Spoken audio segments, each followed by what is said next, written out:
I'm Louis Goldford. I'm a saxophone player, and the band I play with is Flâneur, Daguerre.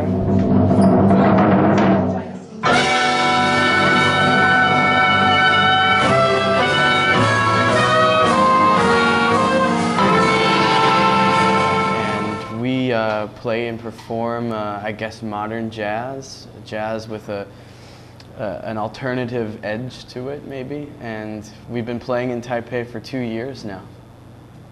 Where are you from? Oh, I'm from St. Louis, Missouri, in the United States. Fairly close to Chicago, I guess, is the closest bigger point. Used to be a very big music town. St. Louis was known for jazz and blues in the heyday of jazz and blues. Things have changed like they have changed everywhere, and St. Louis now is kind of sort of a ghost town, I think, for any kind of jazz or blues music. Well, when I first came to Taiwan, I met Martin Van Boel, the bass player and piano player I think he's been in Taipei for 5 years now.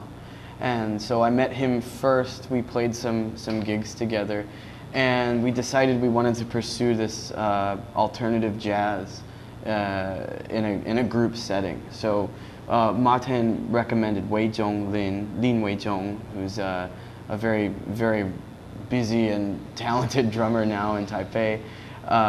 We brought Weizhong in, and we have Chuang Jiawei on bass, and we have Leo Pinard on accordion and melodica. And I met these people through Martin and through Sappho de Bass, the venue that presents creative music in the Xinyi district. We began by playing jazz that wasn't standard jazz. We started with jazz musicians and their music who came much later than Thelonious Monk or Charles Mingus, and already those people are considered fairly modern and not well known within standard repertoire. So we wanted to use this chance we wanted to use this band as a chance to play music by these lesser known jazz musicians and try and draw connections between their music. Later we started composing for the group.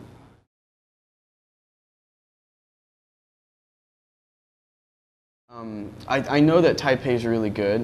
It's well known. I know that Taichung is actually on the map for jazz because of the Taichung Jazz Festival that takes place every year. The mayor of Taichung, I understand, is a huge jazz fan. So yeah, I think those things are all in place. And for years and years and years, many cities in Japan have been maybe some of the first cities to be well stocked with music from all over the world. And certainly for jazz and improvisation, we've had certainly American jazz musicians who have a niche already in Japan. So it makes sense to me that some of this was maybe brought over from Japanese or emulated in China or something like that. It's always sort of been there, but I think like many places in Asia perhaps, Taipei and Taiwan are building, and they're already well on their way to having a more vibrant scene. Jazz here, it's a little bit hard to describe what jazz here is. There's an awareness, there's a consciousness, but my understanding is that it's still a lot of kind of market-driven music. It's music that serves the purpose of filling wedding halls. There's creative music going on here, but it's certainly not as big as those industries are. But that's a bonus actually for it. In the United States right now, wedding music is like 80s pop music. I never get to hear like "Fly Me to the Moon" at a wedding in the U.S. Unless it's some special exception, you know.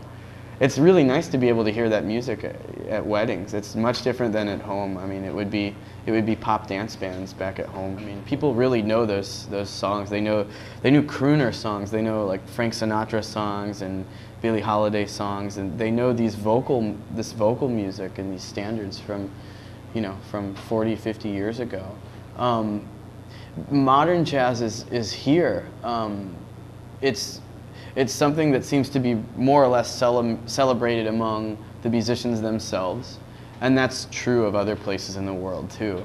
But what we have, what I feel like we have back home, maybe not in St. Louis, but in Europe and the United States and maybe some other places, you have these communities of both listeners and musicians who celebrate jazz that goes beyond the 50s, jazz that comes after the world wars, non-standard jazz. But maybe here it's not quite there yet. We don't quite have a big enough audience for it here. But we have more and more musicians who are coming here and giving people a reason to celebrate that music.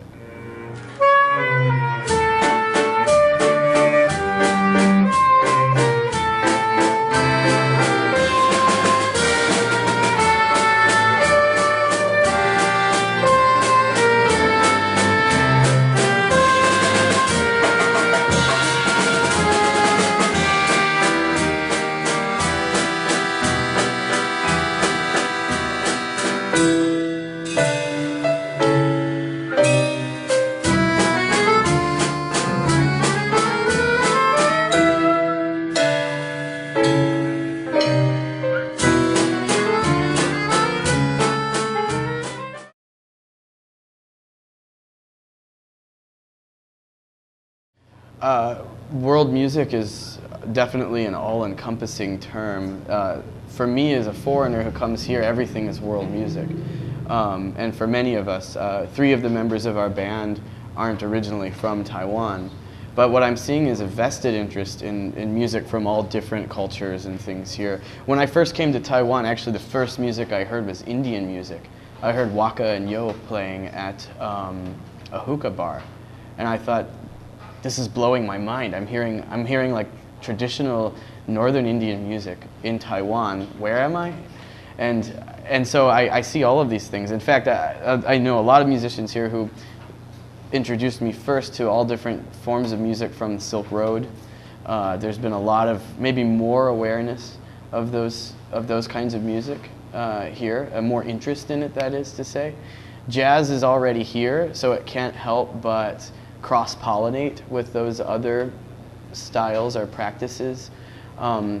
With groups like Coromandel Express and other groups that are sort of fusion groups, you have musicians already in the band who have already played jazz. They're already capable of improvising in this jazz idiom, but they've become much more knowledgeable about world music or much more aware of their place in it, and they bring Indian music into it, and they can't help but mix these things together. I think it's great because it brings the idea of what's happening here to the forefront. It brings attention to what's really starting to blossom and grow here already. Like we were saying earlier, with what I kind of tend to think of is like what Gunther Schuller called a cross-pollinization of the styles and of the traditions. Many Taiwanese people here, I know that they're interested in music from the Middle East and the Balkans. Maybe I like that music too, and it's maybe some of the danceable qualities of it. They bring this music in, they bring in jazz, or they bring in Indian music, whatever it might be. And this is I've started to know this here. I've only been here 2 years, but people are telling me it's still rather new. And so what you guys are doing at the magazine is to really bring attention to something that's just getting started here, and I think is really going to affect the way people play and the way people listen in the years to come.